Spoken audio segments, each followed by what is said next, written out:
Did you know that 1 in 8 people on Earth suffer from a mental health disorder? According to statistics, there were almost 1 billion people with mental health disorders in 2019. Such diseases lead to unemployment, disability, and crime. Among them, 2 groups are distinguished. The first includes serious mental health disorders such as schizophrenia, hallucinations, psychoses, and borderline conditions.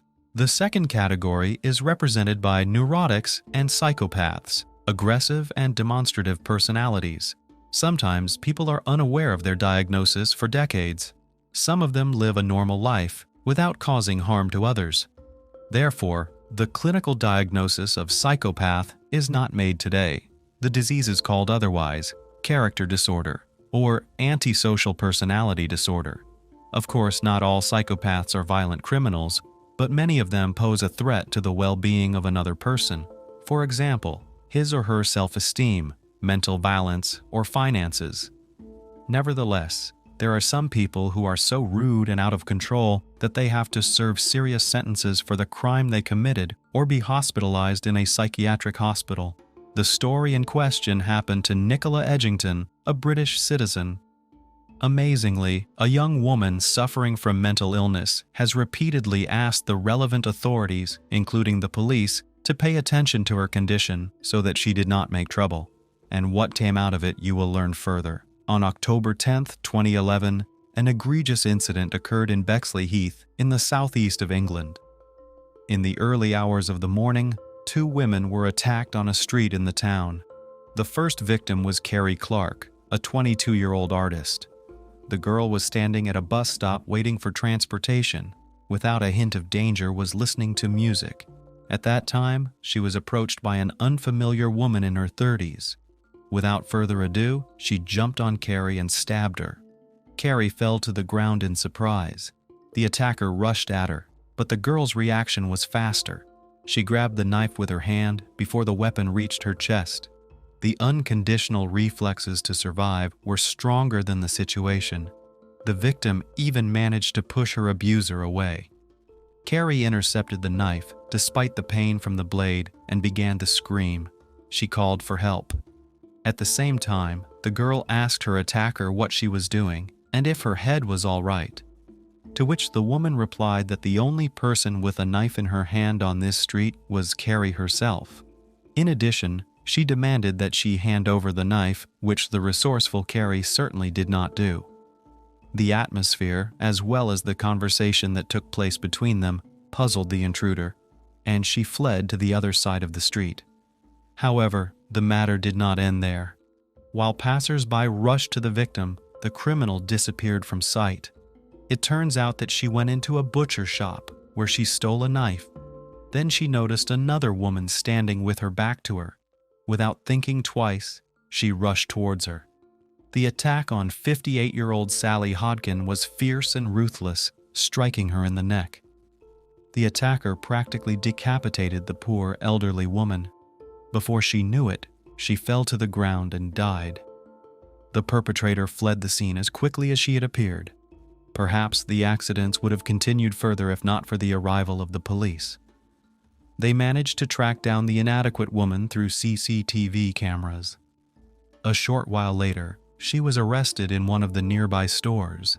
At the time of her arrest, she appeared unperturbed. The law enforcement officers got the impression that she was even happy to be caught. The detainee was taken to the station where she was identified. The attacker turned out to be 31-year-old Nicola Edgington, who suffers from a mental health disorder. The woman has been admitted to an institution to deal with her acute condition.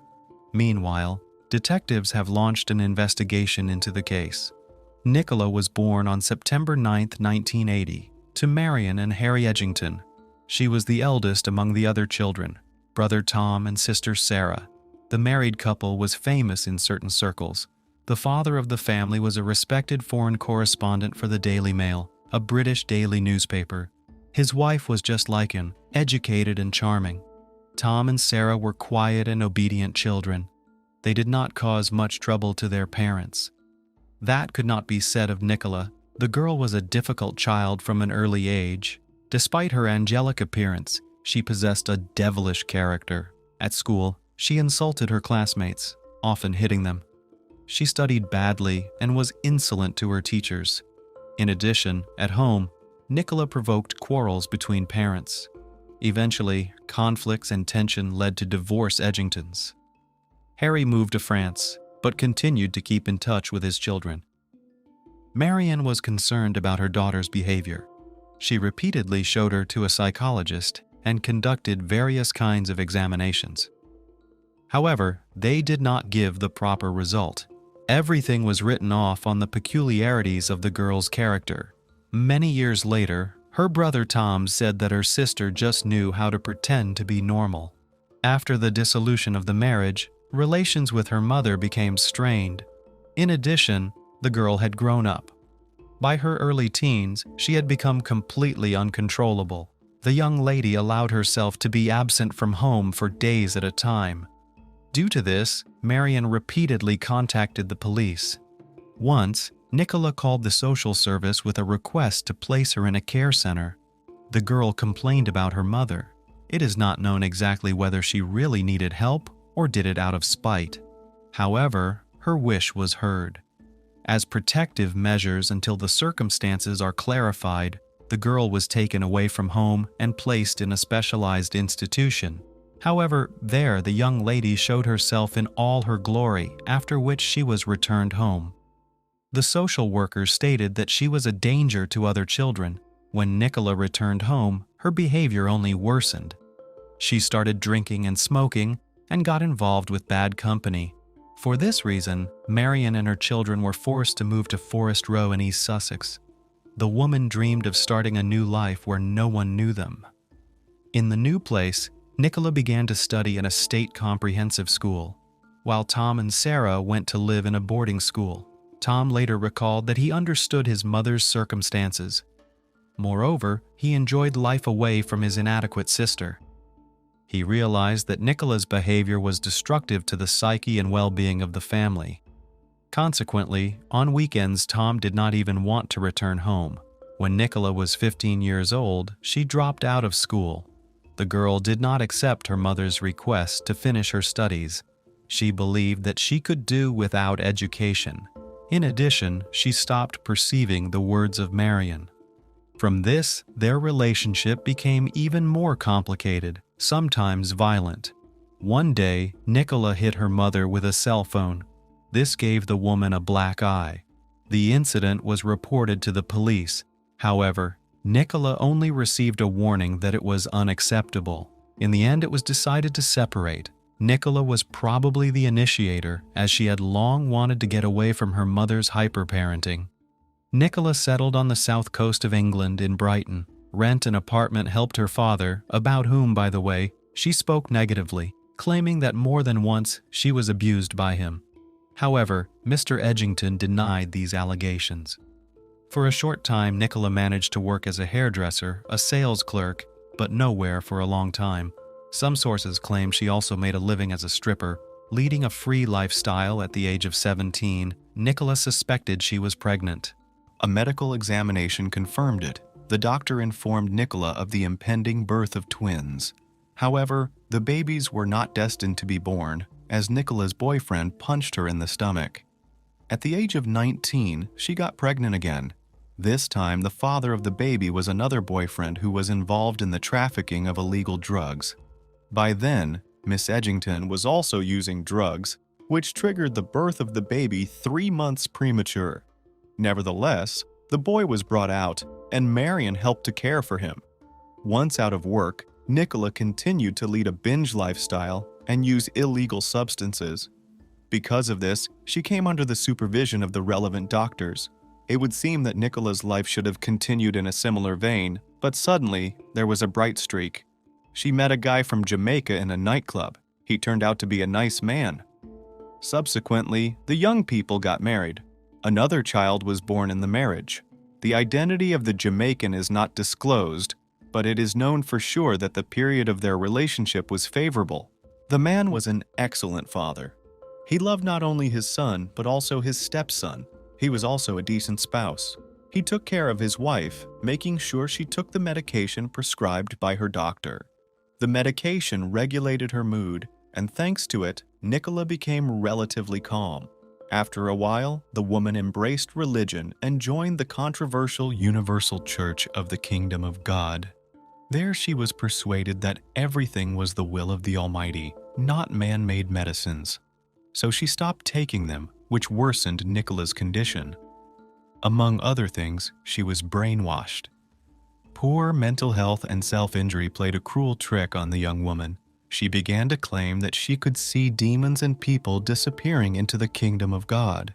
She also believed that there was a 100-eyed monster on earth that guarded the throne of God from enemies and took the form of a police force. Later, one of the doctors said that the patient confessed to him that she thought God had supposedly left her, taken everyone else, and abandoned her. Nicola was saddened by this, as according to her she loved and believed in him very much. She also saw storefronts as if they had experienced an apocalypse.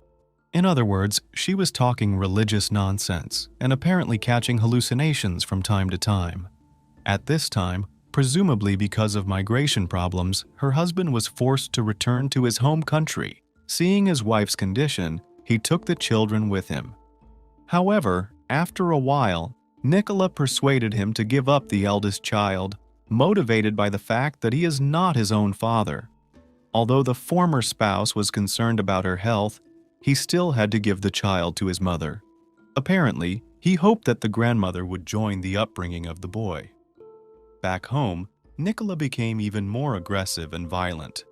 Marion worried for her grandson's safety. However, the daughter limited her mother's involvement in her son's life. Eventually, at the age of 5, the child was handed over to social services. As it later turned out, he returned to the custody of his stepfather in Jamaica. Consequently, all government benefits, including welfare and living in a city council-funded apartment, were canceled for the woman. She had to return to her parents' home. Her mother, although afraid of her daughter's actions, did not deny her shelter. There, their relationship deteriorated further. Once Nicola threatened their neighbor with a knife and damaged his property. The police limited themselves to issuing a warning the second time. At the same time, she was examined by a doctor who found no signs of mental disorder. During the investigation into the murder of Sally Hodkin and the attack on Kerry Clark, it was discovered that Nicola Edgington had already committed crimes in the past. However, she was rehabilitated a short time later and was living at large under specialist care. What turned out to be appalling was that the woman had committed a crime against a close family member, and in all likelihood, did not fully realize what had happened. It was November 4th, 2005, when the entire Edgington family met for the first time in a long time. Only Harry, the father of the family, was absent. Tom and Sarah decided to visit her mother, and in order not to create obstacles in communication between his daughter and her mother, Tom decided to distract Nicola. He invited her to the local pub. Initially, their communication did not build, but after a while, Nicola said that she would soon move to London. At the same time, she was writing something down in a notebook. When Tom asked her what she was writing, her sister didn't answer, only smiled enigmatically. Afterwards, Nicola got into an argument with a member of the venue's staff, resulting in her being kicked out. Tom wanted to continue the evening on a good note, so he called his mother and suggested that she and Sarah join him. Marion declined, and the younger sister decided to keep her brother company. If they had known then how the evening would end, they would never have left their mother alone with Nicola. Back in the house, Tom noticed a strange clutter on the cot his mother had put in the guest room. It looked like a pile of clothes with someone's legs sticking out from underneath. Tom didn't realize what he was seeing. The man figured someone had spent the night at his mother's house. He reported it to Sarah. However, she decided to see if it was true, and she was right. Sarah's deafening shout of calling the police came from the room. In fact, the legs Tom saw belonged to 60-year-old Marion. The woman was dead, and stab wounds were visible on her body. In addition, there was no older sister in the house. The family suspected that she might have been involved in the crime. Their assumptions were confirmed when, searching the house for Nicola, Tom found a familiar notebook. On the first page, a list of names was written in her handwriting under the general title, Doomed to Death. First on the list was Marion's name, which had been crossed off. After arriving at the crime scene, forensic investigators began examining the victim's body. They found 9 stab wounds and penetrating wounds inflicted with a kitchen knife. Later, a version was put forward that the crime occurred during a conflict between women. At the same time, a search for the missing woman was underway. Sarah made a plea on television for Nicola to return home. On November 21, 2005, Nicola Edgington was detained on her way to London. The first thing she underwent was a psychiatric evaluation. Nicola was found to be in an emotionally unstable state. She spent some time in prison before being transferred to the Bracton Center in February 2006. This facility was for people with mental health problems who had committed a crime. Specialists at the center determined that the woman could not stand trial until her health condition improved. 8 months later, she pleaded guilty to manslaughter with diminished responsibility. The psychiatrist's report stated schizophrenia and emotionally unstable personality traits. The doctor who observed the patient opined that she needed inpatient treatment for further behavioral risk assessment and long-term rehabilitation. Ultimately, the judge, under the Mental Health Act 1983, sentenced the defendant to be detained in a psychiatric clinic indefinitely. At the clinic, the young woman was treated with antipsychotic medication to stabilize her emotional background. However, Nicola's behavior was disturbing. It was abusive and defiant. The patient did not want to remember the crime she had committed and was looking forward to being discharged as soon as possible. In addition, she showed an increased interest in the male patients of the center. Despite this, in November 2007, the medical commission decided to transfer the woman to another room where the patients could lead a freer life. It is unlikely that this move was related to the improvement of her condition. Rather, it was probably done to free up bed space. In the new ward, the medication doses were reduced, which had a negative effect. In addition, the mentally ill person had an affair, which also affected her mood. Despite these circumstances, the heroine of the story was discharged on September 29, 2009. Nicola began to live in a subsidized apartment provided by the state in such cases. A woman who could have fallen off the wagon at any time was not left to fend for herself. She was assigned to the so-called Interagency Public Protection System. It brings together several agencies whose responsibility it is to ensure the safety of citizens from criminals who are released to live in the community.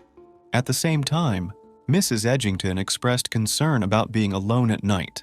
However, she was assured that she was supervised around the clock. In addition, there was a contingency and assistance plan in place. Nicola lived in these conditions for 2 years. She was visited periodically by a psychiatrist and a social worker. In turn, she was assessed as necessary. Surprisingly, during this time, she was allowed to travel to her ex-husband's home to visit her children. In 2011, she was in a relationship with 2 men living in the home in question. They were also under supervision, so communication between them was prohibited. However, they violated the prohibition. Consequently, in March, the highly anticipated event occurred. Nicola became pregnant again. In order to carry the baby and deliver it healthy, she was taken off her medication. After a while, the pregnancy broke down, however. The ward did not resume treatment. In September 2011, the woman decided to contact her brother. She sent him a message on Facebook, telling him that she repented for killing her mother. Nicola wrote that she missed his support and that no one cared for her as much as Marion did. Nicola also reported a failed pregnancy. She left him her phone number and asked him not to tell their father about the correspondence. Tom's response was brutal. Her brother couldn't forgive her. He wrote that she was a cold-blooded criminal who had forced him to discover the body of a loved one, something he would never forget. Lastly, Tom added that the news of the failed pregnancy made him happy. Moll, people like his older sister should not reproduce, and all she has to do now is to voluntarily pass away after doing a favor to others. After that, on October 6th, 7 and 9, Nicola had a nervous breakdown. During this time, she repeatedly called the police, reporting that she was receiving death threats. The police responded to the call, however, did not find anything suspicious. After that, they stopped paying attention to her calls. In September 2011, the woman decided to contact her brother. She sent him a message on Facebook, telling him that she repented for killing her mother. Nicola wrote that she missed his support and that no one cared for her as much as Marion did. Nicola also reported a failed pregnancy. She left him her phone number and asked him not to tell their father about the correspondence. Tom's response was brutal. Her brother couldn't forgive her. He wrote that she was a cold-blooded criminal who had forced him to discover the body of a loved one, something he would never forget. Lastly, Tom added that the news of the failed pregnancy made him happy. Moll, people like his older sister should not reproduce, and all she has to do now is to voluntarily pass away after doing a favor to others. After that, on October 6th, 7 and 9, Nicola had a nervous breakdown. During this time, she repeatedly called the police, reporting that she was receiving death threats. The police responded to the call, however, did not find anything suspicious. After that, they stopped paying attention to her calls. Nicola sought comfort. She tried to seek help from the specialist assigned to her. However, she was unable to do so because the office was closed at weekends. She turned to her faith again, but this did not help her either. Nicola's condition worsened.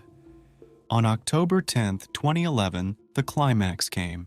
At 3 in the morning, the woman called a cab and asked to be taken to Lewis Hospital. When she arrived, for some reason, she told the driver that the clinic was closed and asked to return home. By the way, the treatment facility was open, but Nicola's condition alerted the driver. After a while, she started talking about being sick and needing treatment. In addition, she had not paid for the road, so around 4:30 a.m., the cab driver decided to report what was happening to the police. A patrol car picked up Nicola and took her to Queen Elizabeth Hospital. There she said she wanted to leave because she didn't feel safe. However, the officers left her there alone and drove away. Nicola tried to calm herself down by starting to call everyone who could help her. First, she dialed her district nurse. As it later turned out, the nurse did not answer as she was ill. Mrs. Edgington also wrote to her social worker, tried to call the Bracton Center, but was unsuccessful, either by the law of meanness or because it was early morning and everyone was asleep. After a while, she asked the receptionist if the doctor would be in soon, to which she replied that it would have to wait a little longer. Nicola got angry and blurted out, "Do I have to kill someone to get attention?" The staff member again asked her to be patient. No one seemed to care about the woman's condition. Nicola therefore called the emergency number and asked for the police to be sent to her. The woman said that she had previously killed a man in a similar condition and needed help again. The dispatcher assured her that he would send some officers soon. In the end, no one arrived. She dialed a familiar number again and asked to be arrested while she hurt someone.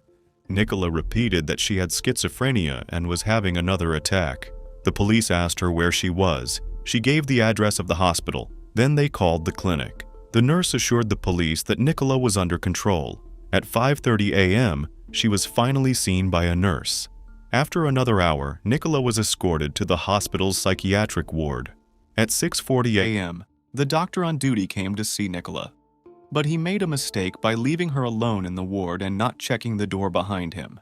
After 7 a.m., the woman got tired of waiting. She pushed the front door, which turned out to be open because of a broken mechanism. This is how Nicola managed to escape. Upon returning, the doctor realized that the patient was missing and reported it to the police. It was only at this point that Nicola was checked through the databases. They became aware that all this time, they had been communicating with a man who once took the life of his mother. Unfortunately, it was already too late. Nicola was out of control and attacked 2 unfortunate women who fell into her hands. CCTV cameras later showed Nicola's route of travel. She boarded public transport and arrived in the city center at around 8:25 a.m. After getting off the bus, the unstable woman went to a supermarket where she stole a kitchen knife. What happened later is already known. Nicola Edgington appeared in court in early 2013. The woman pleaded not guilty to charges of murder and attempted murder. The parties were divided. Several psychiatrists spoke at the trial. A defense witness, Dr. Adrian Cree, told the court about Mrs. Edgington's strange statement. When he assessed her in 2005, he said the defendant believed that her boyfriend, whom she had dated for 2 years, was actually the father of her first child.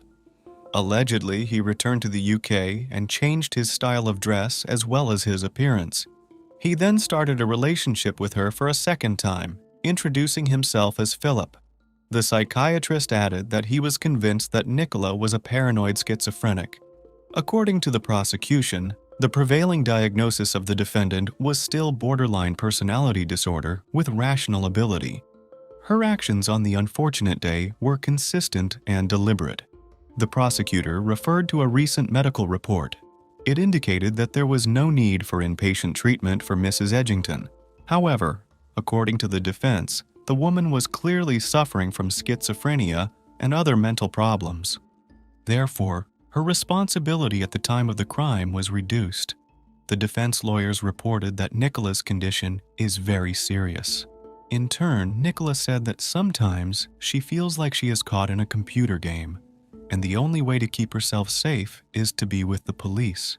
Allegedly, she has formed a belief that if she commits theft, she will be caught. She also admitted that she doesn't remember the period of time between going to the store and being arrested. She admitted to the stabbing, but pleaded diminished responsibility due to her mental state. On February 7, 2013, a jury found Nicola Edgington guilty of the charges against her. On March 4th, Judge Brian Barker sentenced her to life in prison with the possibility of parole after 37 years, the minimum sentence. He exposed the woman as a skillful manipulator who made a choice, for which he will be held accountable to the full extent of the law for the rest of her life. Do you think Nicola received sufficient punishment for her actions? Or did some representatives of the special services treat her condition negligently enough, thus provoking the crime? North Carolina, the birthplace of country, blues, and Cherokee Indians, is now a fairly conservative and prosperous state in the northern part of the South Atlantic states.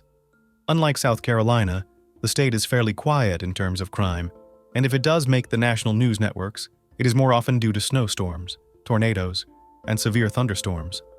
The coast, with tropical storms and flooding, or acres of dense wildlife refuges, with the danger of wildfires and landslides, cause far more danger than people. But not always. On April 10, 2019, it was 17-year-old Tristan Borlase who caused the storm.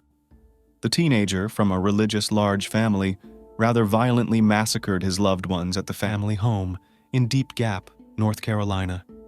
On Wednesday evening, emergency services received a call from a young woman reporting a large amount of blood in her home and 3 missing family members, her parents, and younger brother.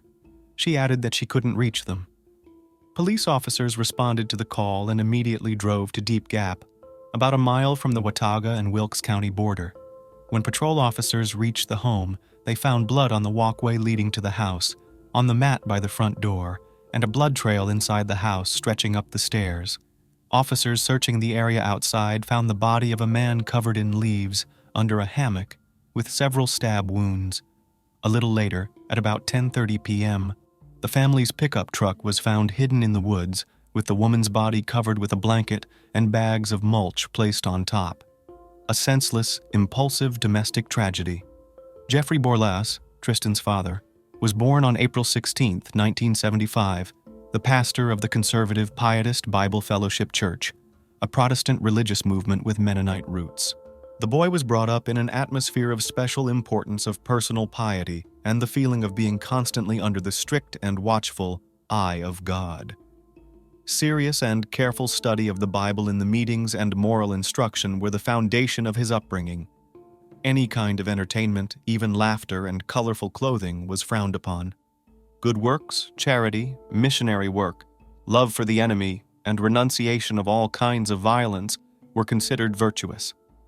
Jeffrey absorbed all these fundamentals as the son of Pastor Harry Borlase. He grew up a kind, loving, gentle, and patient boy.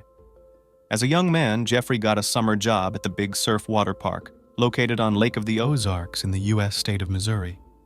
On his first day of work, the young man met a charming, meek girl. Her name was Tanya Mae Trandom. Same age, same views, and virtually the same upbringing. Tanya, like Jeffrey, had grown up in a family where Christian values were paramount. Patient, humble, selfless girl saw in the pious young man an ideal future husband and caring father.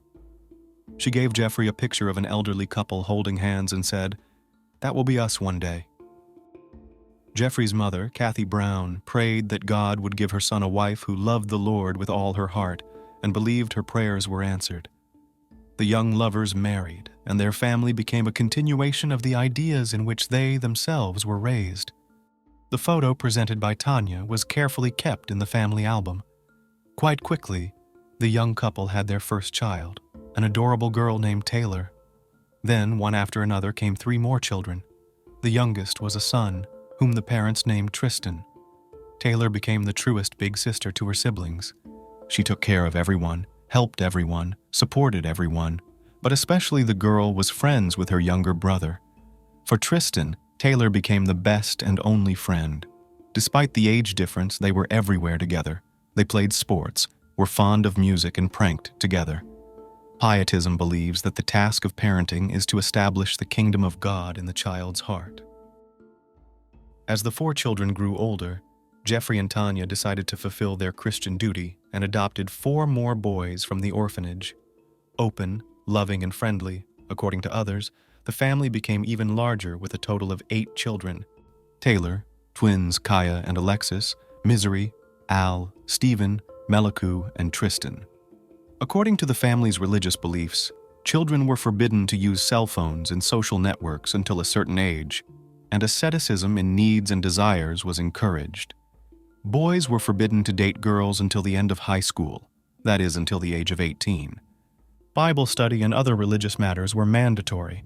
Otherwise, children grew up like any other boys and girls. Parents made no distinction between native and adopted children. They were all given the same attention, care, and affection. The loving mother created a harmonious atmosphere and carefully watched the internal order, relations between brothers and sisters, prayed a lot, and did good deeds. The couple believed that virtue should be nurtured by their own actions and taught their children mercy by example. When the people of Haiti were hit by a hurricane, Tanya sold her expensive wedding ring and sent the proceeds to a foundation building housing for the victims. In return, she bought herself a simple, regular, cheap ring. In 2015, Taylor graduated from high school and moved to Boone to attend Appalachian State University. This event hurt Tristan deeply. He lost his only friend and was alone. Taylor came home at the first opportunity, but now she had her own free life, and Tristan was left with the same old rules and routines. He had rebelled against the restrictions set since childhood and disagreed with his parents' religious views. He was annoyed by the lack of a cell phone and the inability to communicate with his peers on social networks, especially since such communication has become an integral part of the life of modern teenagers. After Taylor's departure, quarrels with his parents only became more frequent. In December 2017, there were pleasant changes in the life of the family. Jeffrey and his wife and children moved to a new house with a large lot in Deep Gap, Watauga County in North Carolina.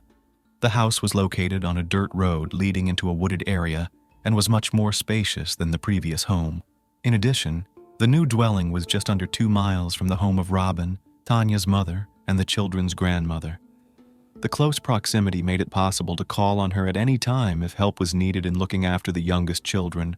Whether the move had been as pleasant a change for Tristan was unknown, for he had to change his school and his surroundings.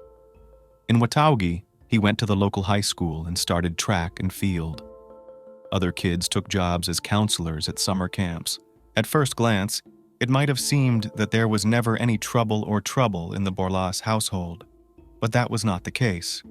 Over time, Tristan's behavior became troubling. In 2018, the school insisted on several consultations with a psychologist about anger issues and a lack of impulsive behavior control. By 2019, when the young man was in high school, despite his excellent abilities, He began to have trouble understanding some school subjects, and these difficulties only increased with each passing day. From a diligent student, who had always participated in the life of the school before the move, he turned into an indifferent, withdrawn teenager who lost interest in his studies. Tristan began to be late for lessons and had no desire to learn at all. It got to the point where he would put his headphones on during class and sit with an absent look.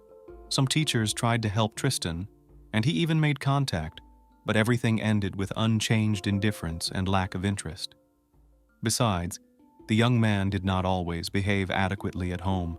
By this time, he already had everything he constantly argued with his parents about: his own cell phone and access to social networks. Tristan spent a lot of time on the internet. In his Instagram account, he referred to himself as a musician. Taylor was constantly interested in the lives of her siblings and noticed that Tristan quarreled with his parents more often and argued with his mom about religious topics. She learned of his other problems at school as well. The sister tried to talk to her brother, but the former closeness was no longer there. After a while, the young man became friends with a girl from the religious community, Evelyn Faith Jackson. They began to meet, not particularly observing the prohibition on intimate relations. Sometimes they smoked forbidden plants, and Tristan complained about his mother, who at night discusses his behavior with him, which made Tristan tired and unable to concentrate in school. The young man was very worried that he has many faults that make him not live up to his mother's expectations, and she cannot be proud of him. Told that with his father he can be himself, but with his mother it is different. On April 10, 2019, a lot of secret things from Tristan's life came to light. Surveillance cameras were installed in the barn where the goats were kept, and Tristan's old cell phone, which he sometimes used secretly from his parents, was used as an access point. On this day, Tanya took the phone for some reason and read text messages in which her son was having sexual conversations with girls and discussing illegal drugs with them. Tristan was at school at the time and saw his phone start blinking with incoming messages. Shocked parents wrote to him in a family chat about the information found on Tristan's old phone. That same day, Sherry King, an English teacher in Tristan's class, called his mother with complaints about the teenager's grades and behavior. She would later testify at trial that Tanya Borlaz called her back and told her that she and her husband would be at the school soon and would pick Tristan up early to discuss his grades with him. Sherry King relayed her parents' words to Tristan, who was extremely surprised by the news. The couple left their youngest child with his grandmother and went to the middle school to deal with what was going on. The ride home passed in silence. At trial, Tristan will testify that the mother seemed tense and frowned constantly while leafing through his phone. A conversation took place at home that lasted about an hour and a half, after which Tanya texted her mother and told her that Tristan was not upset that they had taken away his phone and car keys until grades and behavior improved, and she would be coming to pick up the younger child soon. The message was sent at 4 p.m., after which the conversation apparently continued. From Tristan's words, he and his mother talked about the need to do well in school, cleanliness in relationships with girls, the dangers of illegal drugs, and that she did not want him to study religions other than Christianity. He was forced to listen and realized how much there was in him that should be corrected. They even made a list of qualities he should have to become a better person: compassion, honesty. This list the police would later find. At one point, Tristan said his mother approached him from behind, put her arm around his neck and applied pressure, causing him to instinctively jump up, turn around, and accidentally elbow her. According to him, his mother had never done anything like that, and that's why he reacted that way. His mother was startled by the blow, grabbed what he thought was a pair of scissors from a shelf, and moved toward her son. He, being in shock at what was happening, stabbed her, thinking he was defending himself, and ran to his father for help. Later, forensic examination will find no evidence on Tristan's neck that his mother strangled him. And during the trial, the prosecution will show the jury photos of Tanya Borlas's neck taken by the medical examiner that show a broken neck bone. The psychologist, on the other hand, will show during the trial that In his opinion, Tristan Borlase was mentally sane at the time of the crime, but suffered from a severely impaired cognitive state, experiencing depersonalization, derealization, and feeling events unreal. However, the court and jury would disregard the psychologist's opinion, finding Tristan to be a skillful manipulator and a socially dangerous individual. According to Tristan, he did not understand what was happening, why his father was running away from him, and why he stabbed his father when he caught up, even though he was begging him for help. He remembered his father picking up a rock and saying, "Tristan, don't," but was certain that his father would rather let him be killed than try to harm him. Neighbors later reported hearing loud screams on the Borlase property at about 5:30 p.m. that Wednesday. After it was over, Tristan returned to the house, where he vomited, which, in the psychologist's opinion, indicated severe stress, not cold-blooded, calculated murder. However, the jury disagreed with the psychologist's opinion. After all, they were presented with the forensic medical examiner's reports at trial. Jeffrey Borlase's autopsy report noted multiple stab wounds to the left chest and back, slash wounds to the arms and hands, and abrasions to the skull and forehead. Tanya Borlase's autopsy report indicated that she suffered multiple stab wounds, including to her left chest, back, and arm, as well as injuries that may have been sustained when her neck was compressed. The results indicate that the parents were defending themselves, not attacking. In addition, Tristan had a chance to get away from his mother if he felt threatened, and even if the mother was the victim of a sudden lapse of judgment and misperception of self-defense, the father's murder and subsequent actions already looked different. Tristan returned to the house, removed his mother's body and placed it in the truck, hiding it under a tarp. He then cleaned up the crime scene for about an hour and even used a hose to wash the porch outside the house. Around 8:30 p.m., Tristan arrived at his grandmother's house to pick up his younger brother. Robin thought this seemed extremely strange. Tristan explained that his parents urgently needed to go to the store and apologized that they didn't have time to stop by and pick up his brother. About 20 minutes later, Robin received a call from her other grandson, complaining that his parents were not answering the phone and had not come to pick him up from his part-time job as they usually did. Grandma dialed Alexis and asked her to go get her brother. They agreed that they would meet at Jeffrey and Tanya's house and figure out what had happened. As they drove up to the house, Robin noticed blood on the porch, but since the couple raised animals, she wasn't particularly concerned. She went into the house to get a flashlight to go check on the animals and saw that there was blood everywhere. At that time, Alexis ran into the house and reported that she had found some kind of body under the hammock near the animal barn, and she thought she saw Tristan with blood on his face in a getaway car. Alexis called emergency services. The operator told her, along with all family members, to lock themselves in the car and wait for the police to arrive. The police arrived 10 minutes later. After several hours of waiting outside and talking to officers, they were all taken to the station, where they were told that Jeffrey and Tanya Borlase had been found dead. While examining the crime scene, detectives located a computer interface in the home that connected the video surveillance system located inside the home to the monitors. Detectives saw a screen on the monitor with a grid of various cameras broadcasting live video. They immediately requested a warrant to obtain the credentials from the system's servicing company. Meanwhile, Tristan contacted his girlfriend Evelyn and arrived at her home. She realized that he was worried about something, and he had a few scratches on his forehead and arms. Tristan assured her, however, that he had only had an argument with his parents and had gotten the scratches while playing with his dog. Evelyn described Tristan's injuries as 3 scratches on his forehead, a wound on his hand, a cut on his finger, and a bruised fingernail. Immediately after the crime, Tristan posted a photo of the injuries on Snapchat, writing that he was hurt by his father's dog. According to his girlfriend, the photo matched the injuries she saw on him that evening. Tristan stayed the night. The next morning, they went to Walmart and McDonald's and were going to go to school, but then changed their minds. Evelyn was convinced that Tristan just wanted to get away from his parents for a while, so she offered to stay with one of her relatives for a while. He agreed, and they traveled to another state. On April 11th, Sheriff's Office personnel obtained the username and password to the video surveillance system at the Borleys' home. They reviewed the camera footage and learned the circumstances of the crime.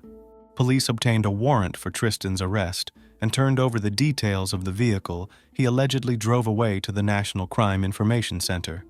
A search for the car and, subsequently, a chase began. Investigator Matthew received information that Tristan had been seen in Tennessee and began the paperwork involved in extraditing the alleged perpetrator. He asked Robin, Tristan's grandmother, to go with him to the apprehension so that he could talk to the young man in her presence, given his young age. As they drove in the car with Evelyn, Tristan noticed blue lights following them. He sped up and told his friend that his parents must have registered the car as stolen to find him. He sped down the highway, trying to pull away, but eventually gave in to his pursuers and pulled over. The Ford was surrounded by police cars. Evelyn was completely confused when she saw her boyfriend being handcuffed and taken away in a squad car. The officers noticed that Tristan did not appear upset or agitated. His April 11, 2019 interview, which was conducted by investigator Matthew, was videotaped and audio recorded.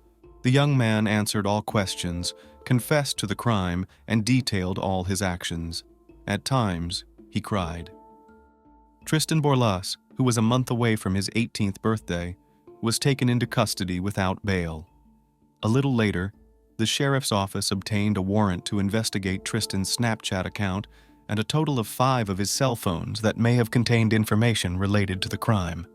A search warrant was also issued for the Orchard Road home, where detectives found another phone found in the master bedroom, a keyboard and pen from a safe, paper cups, a hammer, a straw, knives, a red-stained swab, eyeglasses, a kitchen towel, a hammock, a digital video recorder, a rug and miscellaneous papers, South Dakota cards, and boots. According to court documents, a search warrant was also issued for the Ford F-150 truck, and a red-stained swab, laptop computer, charger, and steering wheel cover were seized. A warrant was also issued to search the home of Tristan's girlfriend in Boone, as the young man was spending the night at her house. Court documents say a pillowcase, a zippered sweatshirt, and a notebook were seized from the property. The results of the investigations and searches helped investigators reconstruct the chronology of events down to the smallest moments. The version of self-defense was considered untenable. Funeral services for the couple were held on April 17, 2019 at Bible Fellowship Church. Pastors William Krantz and Brad Gray officiated the ceremony. The children, experiencing the loss of their parents at such an early age, found the strength to write a touching obituary. Our parents never got the opportunity to live for themselves because they always lived for us. Jeff and Tanya have always been an incredible joy to their parents and always a source of pride. Our parents made the world a better place, and we hope to continue that legacy by passionately loving people and pursuing Jesus. After the funeral, Taylor visited her brother in prison for the first time and was unpleasantly struck by his behavior. Not only was Tristan unrepentant, but he tried to blame the family for what had happened. It seemed to her sister that he was convinced he would regain his freedom sooner or later. Taylor felt disgusted, turned around, and left. Her second visit was on May 11th, on the occasion of Tristan's birthday. This time, she came with Grandma Robin, but the meeting was not much different from the previous one. Her brother was praising the party they'd thrown for him at the prison in honor of his birthday. Taylor found the behavior unacceptable, especially since their parents had died tragically.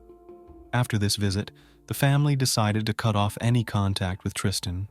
The trial began on February 16, 2022. At the trial, Tristan expressed regret for what had happened.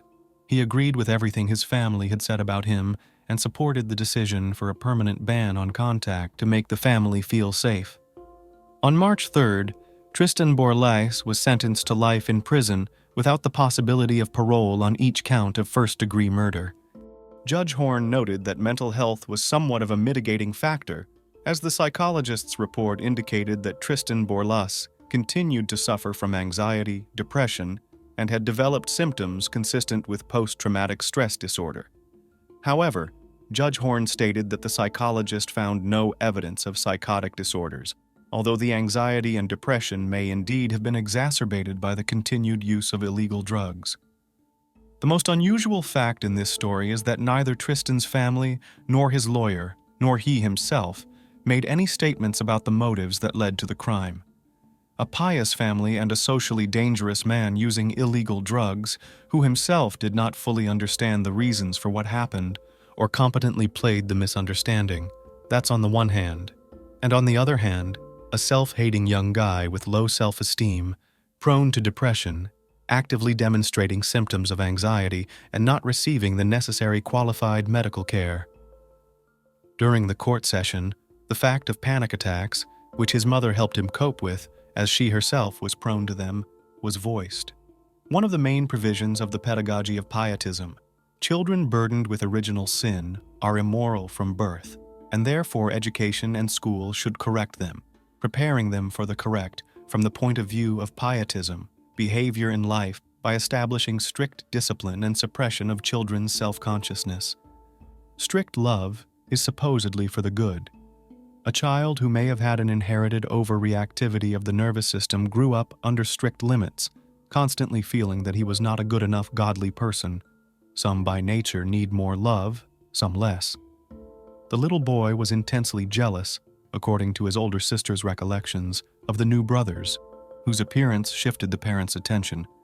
First, there was rebellion, then depressed moods and feelings of worthlessness, joined by illicit weed, panic attacks, and depersonalization-derealization states. He didn't accept his parents' religiosity. He couldn't be what his mother wanted him to be, and to be what he was, meant to be in need of correction. Was that list of needed fixes that the two of them wrote together with his mom, instead of finding contacts for a good therapist, the last straw? And was there any way to avoid such a senseless and merciless tragedy in a truly loving family? On the morning of August 22, 2016, residents of the small Spanish town of Pobra do Caraminal, rushing to work, found flyers posted everywhere. Volunteers had tirelessly pasted them on every building. The pictures on the flyers showed a young 18-year-old Diana Maria Kerr Lopez Pinel. The young girl was of a very frail build at about 6 feet tall. Her black hair, brown eyes, and delicate appearance made her irresistible. The evening before she disappeared, she was wearing pink shorts, a t-shirt, a white sweatshirt, and black sneakers. The description said the girl left home the night before and suddenly disappeared. Since last night, her family, along with volunteers and special services, have been desperately and tirelessly searching for the missing girl in every possible way. They have scoured every street and explored every corner, hoping to find some trace and bring Diana home. Juan Carlos, Diana's father, was in Madrid, but wasted no time in contacting the police to trace the calls from his daughter's phone and find out the last location of her phone. He also contacted the local newspaper and urged residents to help with the search. If you have any information, even the smallest, contact the police. The police need your help, Diana's father reported. Diana's mother, on the verge of depression, pleaded with the public. "We are doing everything we can to find Diana, but we still haven't gotten any answers. If you have any information, please help us. We are in a situation where even the slightest rumor can become important and help us find our daughter." Diana Maria Kerr Lopez Pinel was born on August 12, 1998, in Madrid. She was the daughter of Diana Cristina Lopez Pinel Pinarejo and Juan Carlo Kerr, and had a sister named Valeria. The family was quite wealthy and closely related. However, in 2013, Diana's parents divorced, which greatly affected the sisters. They faced depression, often conflicted over the attention of their mother, who took most of the care of them. Despite this, the father saw his daughters regularly. During vacations, Diana and her mother and sister often visited the small town of Pobra do Caraminal on the coast, with a population of about 10,000. In the summer of 2016, Diana's family spent their vacations as usual in the cozy town of Pobra do Caraminal. Every summer, they returned here to enjoy the silence and beauty of the place. Sunday, August 21st, promised to be just like all the other days. In the evening, Around 10 o'clock, Diana went up to her mother and told her that she was going to go to Bexleyheath Park to meet her friends and have fun in honor of the Feast of the Virgin Carmen. Bexleyheath Park was not far from the cottage where the family was staying and was a place where Diana often walked. Her mother, seeing nothing strange in it, allowed her to go there again. The girl spent that evening merrily among her friends. 4 hours later, Diana said goodbye to her friends and was about to return home, not realizing that this would be their last goodbye. On the way, she met her acquaintance Paseo de Ariel, not far from the very pizzeria where Diana often spent time. It was about 2:30 in the morning when they said goodbye. Paseo de Ariel was the last person to see Diana on that dark night. The morning of August 22nd, 2016 turned into a nightmare for Diana's mother, Maria Kerr Lopez Pinel. At 8:30 in the morning, she realized that something was wrong with her daughter.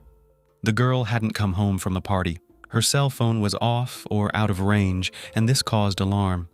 The mother decided not to wait and immediately called the police, reporting her daughter missing. Based on the information from the mother, it could be concluded that Diane did not have any serious emotional or mental health issues, despite a troubled childhood due to her parents' divorce. Her prolonged absence was very strange and raised serious concerns. Police began to unravel the tangle of incomprehensible events surrounding the disappearance of Diana Maria Kerr Lopez Pinel, and investigators had to find out what happened when Diana disappeared without a trace. It turned out that Diana's last messages were sent to a friend of hers from Madrid via WhatsApp. In them, she wrote about a certain stranger who was stalking her and shouting strange phrases, scaring the girl. These messages were Diana's last contact with the outside world, as she no longer responded to the messages, although they were read. The next day, the police began to retrace the route Diana had to take to get home. It was there, along the road, that they found a black hairband that looked very much like the one Diana had been wearing that night. It was the only thing that was found at the scene of the disappearance. But other than that, investigators had no other evidence. Diana's friends were unable to provide any useful information, and there were no CCTV cameras on the last stretch of Diana's journey. The street was poorly lit and sparsely populated, with only a few garages and a dilapidated Boomerang nightclub along the road. Some witnesses claimed to have seen Diana get out of a car with 3 guys in it. Allegedly, she moved to another car, which took her away from the port, but these testimonies were not confirmed. Investigators considered 2 main versions of what happened. The first one suggested that Diana was kidnapped by someone she might have known. The second version linked the disappearance to a possible attack by a maniac. Diana's mother even suggested a third version, that her daughter could have been taken away on a boat. Diana's friend and ex-boyfriend reported that she met a guy from Morocco, and together they bought hashish. But this information only complicated the picture of the disappearance. An important point was the information in the media about the discovery of the clothes that Diana wore that evening. However, Diana's mother denied this information, claiming that no clothes were found. In addition, her credit card and identification were left in the house. Diana could not just run away, leaving all her belongings and documents behind.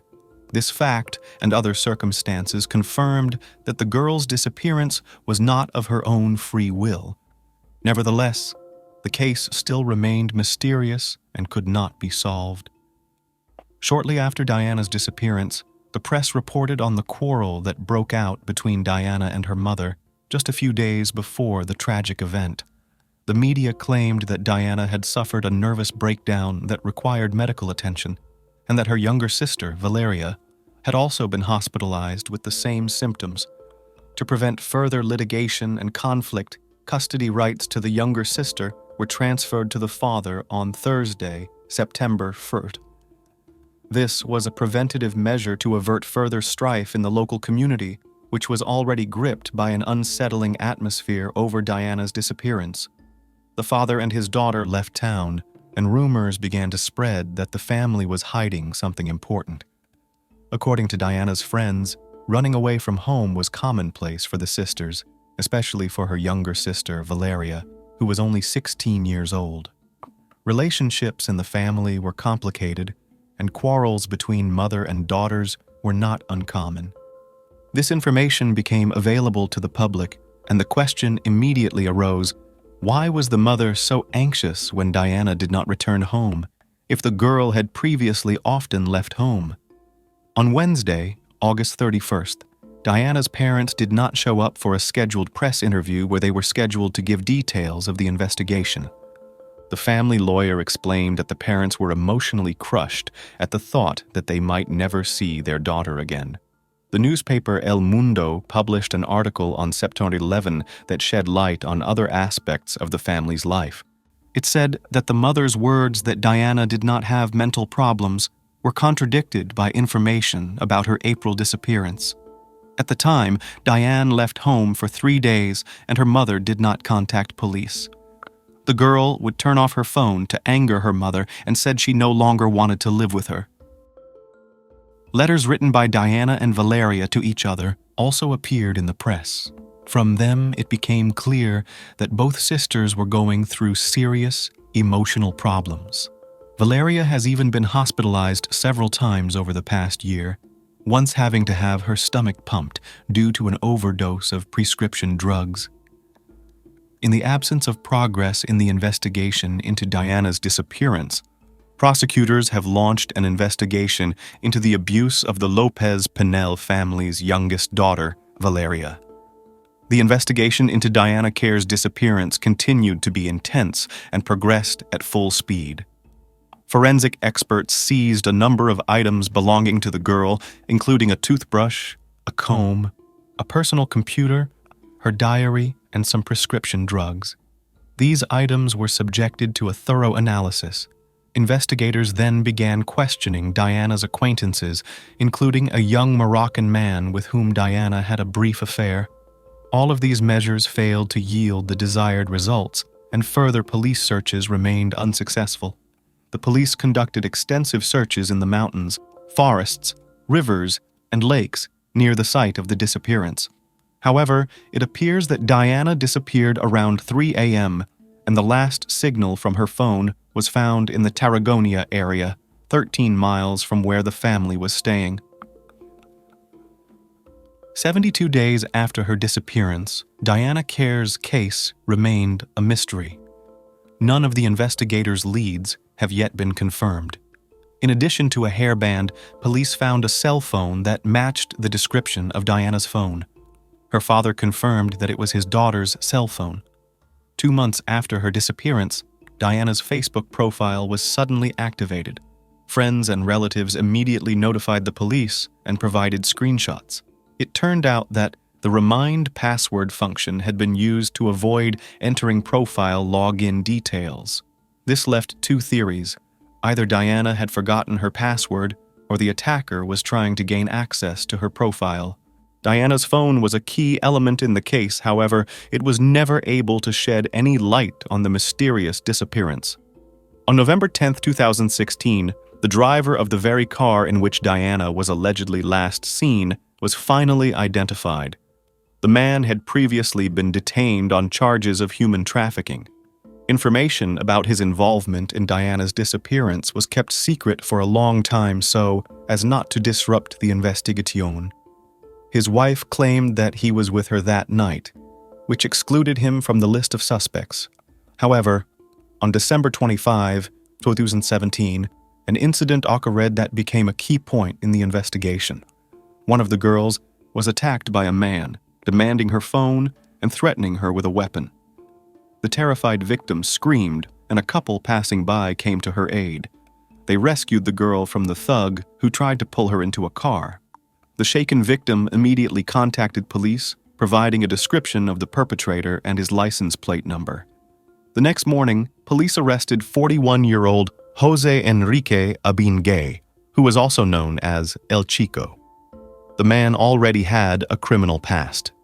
The police immediately found out Jose Enrique turned out to be the same driver detained in 2016 on suspicion of kidnapping Diana Kerr. However, he was then released because they believed the alibi provided by his wife. The police again questioned the suspect and his wife. As a result of the interrogation, the wife admitted that she had previously lied, and in fact, on the night of Diana's disappearance, her husband was out of the house and did not return until 4 a.m. Jose Enrique was eventually forced to admit that he accidentally hit Diana on the road and then was afraid to go to the police. That is why he decided to dispose of the body. However, he later changed his version of events, confessing to kidnapping and killing Diana. According to him, he came to the seashore to pick up gasoline from abandoned cars, and it was there that he saw Diana. Jose kidnapped her, tried to force her to have sexual intercourse, and then strangled her. This shocking truth brought new details to the case and confirmed that Diana Kerr's disappearance was the result of a gruesome crime. The disappearance of Diana Kerr Lopez Pinel was a long and harrowing experience for her family and everyone who followed the case. Nearly 500 days of investigation and constant media speculation only added to the pain of her loved ones. The accusations directed at Diana's parents only served to confuse and hinder the investigation. Despite this, through persistent investigation and the testimony of a second victim, investigators were able to gather the necessary evidence and find the perpetrator. Diana will be remembered by her loved ones as a bright and vivacious young woman who was unlucky enough to find herself in the path of a violent criminal. Her story serves as a reminder of how important it is to unite in the difficult moments of fighting crime to end impunity and ensure the safety of all citizens. Unfortunately, the perpetrator did not admit for a long time where he hid Diana's body, but later, family and friends managed to say goodbye to Diana and give her a proper burial. The body was found in the well of an abandoned warehouse. In January 2018, Jose was sentenced to life in prison with the possibility of parole after serving 35 years.